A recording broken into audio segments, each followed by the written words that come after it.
VK news, राष्ट्र के नाम। सेंट्रल गवर्नमेंट और मिनिस्ट्री ऑफ डिफेंस के सारे officials, members of executive council and general body और अन्य मेरे साथियों, आज इस इंस्टीट्यूट की एनुअल जनरल बॉडी मीटिंग में आप सभी महानुभावों से मिलकर मुझे प्रसन्नता हो रही है और मैं इसे एक सुखद अवसर मानता हूं कि आज हमारे जम्मू कश्मीर के बहुत ही इफेक्टिव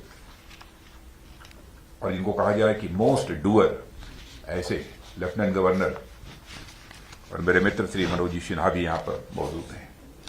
मुझे बताया गया है कि यह इंस्टीट्यूट हमारे देश में माउंटेनियरिंग एंड विंटर स्पोर्ट्स के क्षेत्र में एक यंगेस्ट इंस्टीट्यूट है। फिर भी इसने माउंटेनियरिंग और स्कीइंग में के क्षेत्र में बड़ा नाम कमाया है और यहाँ के ट्रेनर्स और इंस्ट्रक्टर्स के rigorous training standards, excellent management, devotion और टेक्निकल प्रोफिशिएंसी ने इस संस्थान को देश के अग्रणी संस्थानों की कतार में लाकर खड़ा कर दिया है।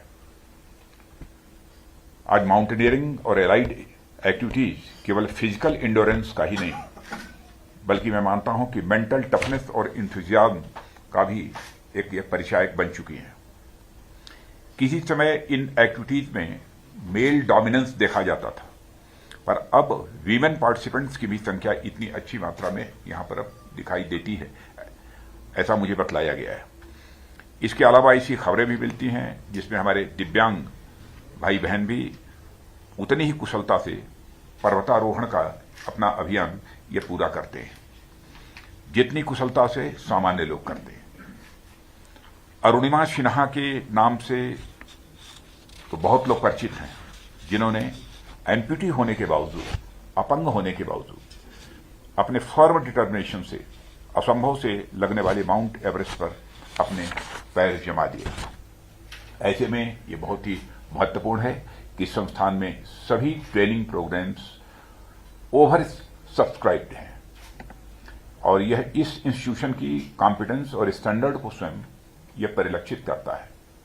और मुझे जानकर अच्छा लगा कि इस इंस्टीट्यूट ने एनआईएम उत्तरकाशी के साथ संयुक्त रूप से माउंट एवरेस्ट के एक्सपेडिशन में भाग लिया और मैं इस अवसर पर जेआईएम के उन तीनों इंस्ट्रक्टर्स को अपनी ओर से बधाई देता हूं जिन्होंने माउंट एवरेस्ट की चोटी तक पहुंचने में कामयाबी हासिल की है। और मुझे यह भी सूचित किया गया है कि साउथ फेस से एवरेस्ट की चोटी पर पहुंचने वाली यंगेस्ट विमेन सुश्री शिवांगी इसी प्रेस्टिजियस इंस्टीट्यूट द्वारा उन्होंने ट्रेनिंग हासिल की है। सुश्री भवानी, जिन्होंने जेआईएम से ट्रेनिंग प्राप्त किया था, ने गुलमर्ग में आयोजित national cross country skilling championship 2022 में कर्नाटक का प्रतिनिधित्व करते हुए 1.5 किलोमीटर, 10 किलोमीटर और 5 किलोमीटर में एक स्वर्ण पदक और 2 रजत पदक जीते। इसी तरह दूसरी जिया आर्यन, जिन्होंने 2022 में लाहौल में आयोजित अंडर 16 स्कीइंग चैंपियनशिप में गोल्ड मेडल भी जीता और इन्होंने भी जेआईएम से प्रशिक्षण प्राप्त किया था।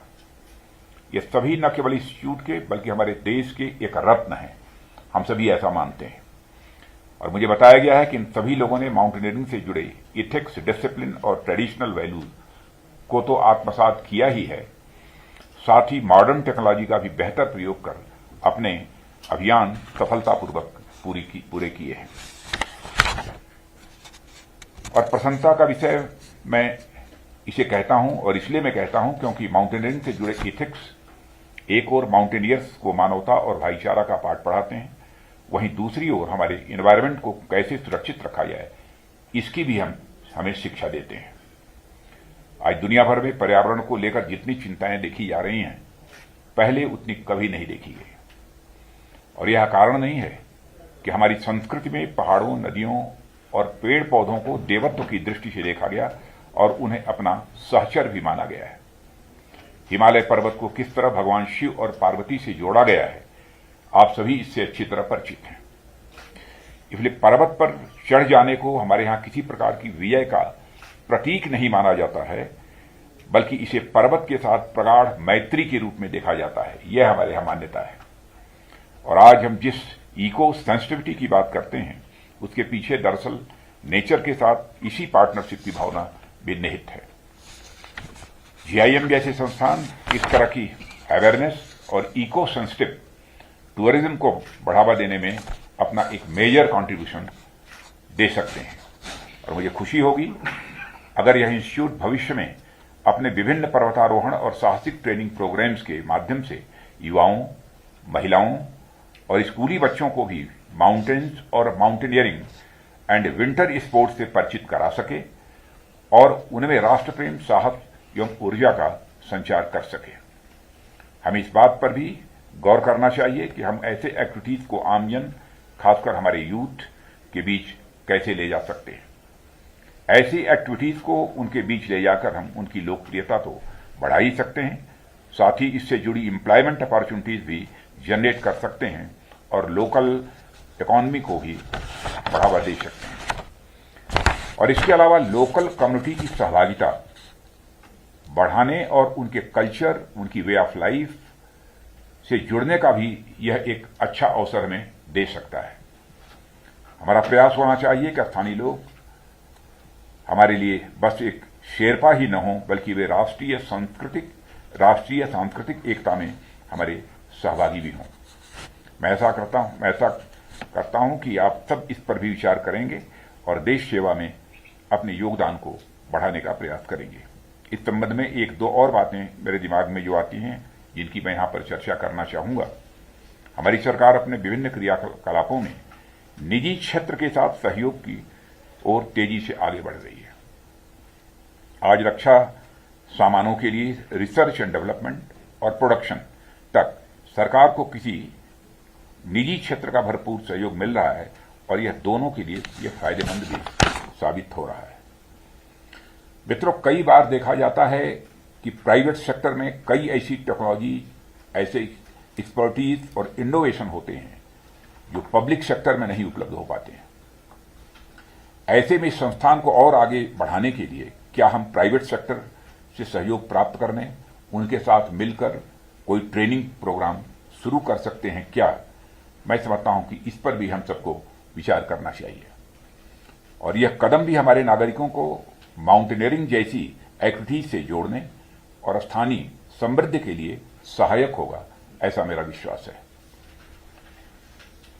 मित्रों, रक्षा मंत्रालय के विभिन्न अंगों द्वारा आमजन को पहाड़ों, पहाड़ी क्षेत्रों और वहां की संस्कृति से जोड़ने के अनेक प्रयास हुए हैं और आगे भी होंगे और इस समय भी हो रहे हैं।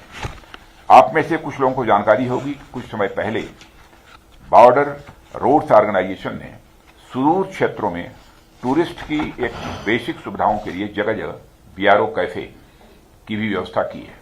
कुछ कैफे को देखने का भी मुझे अवसर प्राप्त हुआ है और ये कैफे उन टूरिस्ट को दुर्गम क्षेत्रों से जुड़ने में मदद करेंगे जो सुविधाओं के अभाव में वहां नहीं जा पाते थे। अब इन इलाकों में भी टूरिस्ट के आवागमन को बढ़ावा मिलेगा और इन क्षेत्रों की स्थिति में भी सुधार आएगा, ऐसा मेरा विश्वास है। पहाड़ी और मैदानी लोग आपस में मिलेंगे, एक दूसरे को जानेंगे, एक दूसरे को समझेंगे, तो उनके अंदर राष्ट्रीय एकता की भावना स्वाभाविक रूप से पैदा होगी। कहना मैं ये चाहता हूं कि बॉर्डर एरियाज की सुरक्षा और समृद्धि, सिक्योरिटी और प्रॉस्पेरिटी दोनों के लिए सरकार द्वारा बड़े स्तर पर प्रयास किए जा रहे हैं, जिसमें आपकी जीआईएम और इस तरह के इंस्टीट्यूट्स अपनी बहुत ही महत्वपूर्ण भूमिका का निर्वाह कर सकते हैं। ऐसे में हमारा पूरा प्रयास हो कि हम अपने संस्थान की प्रगति के माध्यम से राष्ट्र की प्रगति में अपना योगदान दें। हम आज यहां पेंडिंग इश्यूज का समाधान करने के लिए एकत्रित हुए हैं, जैसा मुझे बताया गया है, ताकि यह संस्थान और अधिक सुचारू रूप से अपने काम को कर सके और हम प्रयास करें कि यह इंस्टीट्यूट अंतर्राष्ट्रीय स्तर पर एक अग्रणी पर्वतारोहण संस्थान बने और इस फील्ड में हमारे देश को रिप्रेजेंट करे। मैं आप सभी से आज के एजेंडा आइटम्स पर विचार करने के लिए और उस पर बात करने के लिए, अपने सुझाव देने के लिए आग्रह करता हूं और मैं जिम के और इसकी स्थापना के 39 वर्ष पूरे हो रहे हैं जो मुझे बतलाया गया है। इस अवसर पर मैं आप सबको अपनी हार्दिक शुभकामनाएं देते हुए अपना निवेदन समाप्त करता हूं।